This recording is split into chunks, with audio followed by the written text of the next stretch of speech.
I'm Dr. David Thomas. I'm a practicing psychotherapist in Tampa, Florida with Whitford Thomas Group to speak to you today about how to stop anxiety symptoms. When we look at anxiety,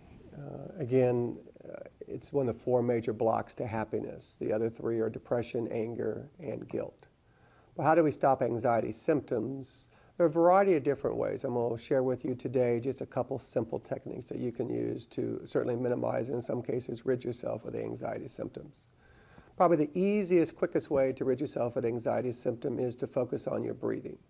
Generally, what I encourage people to do is to take a very deep breath, really from the diaphragm, a very deep breath, and hold it as long as you can.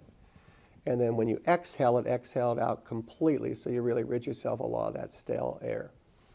And you do that for a period of 3 to 4 minutes, and usually that will kind of lighten or lessen the anxiety symptoms fairly quickly, because the physiology associated with the very deep breathing is really incompatible with the symptoms of anxiety.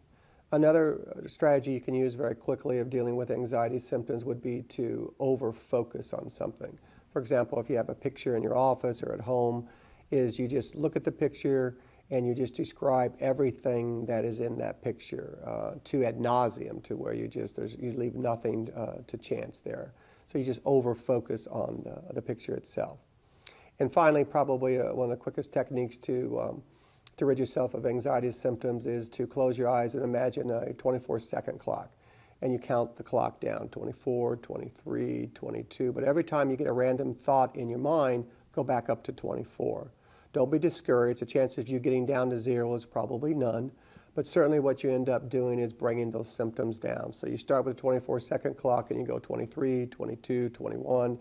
But when you get a random thought that comes into your mind, then simply go back up to 24. I'm Dr. David Thomas, speaking to you today about how to reduce or get rid of anxiety symptoms.